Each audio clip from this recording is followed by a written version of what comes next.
You water your plants. You ensure they get enough sun. You spend hours out back weeding.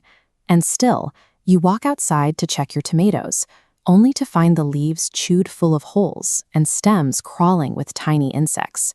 Your immediate instinct is to grab a spray bottle and wipe out every single bug on the plant. But a perfectly sterile, bug-free garden doesn't exist in nature. In fact, if you actually managed to eliminate all the insects, your vegetables would struggle to survive. The insects eating your crops are rarely the actual cause of a failing garden. Instead, a massive influx of pests is a biological distress signal. It indicates that something deeper is wrong with the physiology of your plants. To permanently stop an infestation, we have to stop treating the bugs as the primary enemy. We need to learn how to read those signals and cure the underlying disease. The first major cause of an infestation is environmental failure. When a plant suffers from poor soil quality, a lack of nutrients, or inconsistent watering, it becomes physically stressed. That physical stress triggers a biological reaction. The weakened plant involuntarily releases invisible chemical compounds into the air, broadcasting its vulnerability. Pests don't wander in by accident. They use sensory receptors to detect those exact signatures and track them to the source. Healthy plants behave differently. They have thick cell walls, proper hydration, and a balanced nutrient profile that makes it physically difficult for insects to feed and lay eggs. To a foraging insect, a row of healthy crops is a fortress, but a garden full of stressed plants is a heavily advertised, undefended buffet.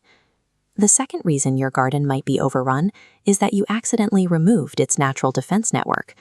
When gardeners use broad-spectrum pesticides, even organic sprays that lack targeted application, they don't selectively kill the problem insects. They wipe out apex predatory insects like ladybugs, lacewings, and parasitic wasps. These predators naturally hunt and consume soft-bodied pests. Without them patrolling the leaves, the local ecosystem loses its primary method of population control. This is a line graph plotting insect populations over time. Once the predator population drops to zero from a chemical spray, the few surviving pests are left completely unchecked. Their numbers curve exponentially upward. By attempting to solve a minor bug issue with blunt chemical force, you actively engineer an environment where pests can multiply faster than before. The third root cause of severe infestations stems from standard garden design. Many beginners practice monoculture, which means planting long, uninterrupted rows of the exact same crop. This is a schematic showing how standard crop layouts function. By grouping identical plants together, you build a frictionless food highway. A pest that feeds on cucumbers can simply hop from one cucumber plant to the next. Because there is no biodiversity, there are no contrasting scents or physical barriers to camouflage the vulnerable plants. The insects face no obstacles. A uniform layout guarantees that a few localized bugs will quickly scale into a systemic collapse of your entire crop yield. Once you understand why pests arrive, the solution becomes clear. The goal is no longer attacking the insects, but restoring balance to the garden's ecological network. That starts with physical fortification. By adding compost to rebuild soil health and ensuring consistent moisture, you strengthen the plant's cell walls and shut down those chemical distress signals. Next, you restructure the garden layout using a technique called companion planting.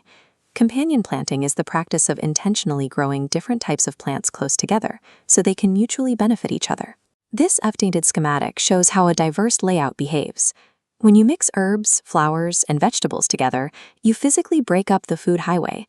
The contrasting scents confuse the pests, isolating any minor damage.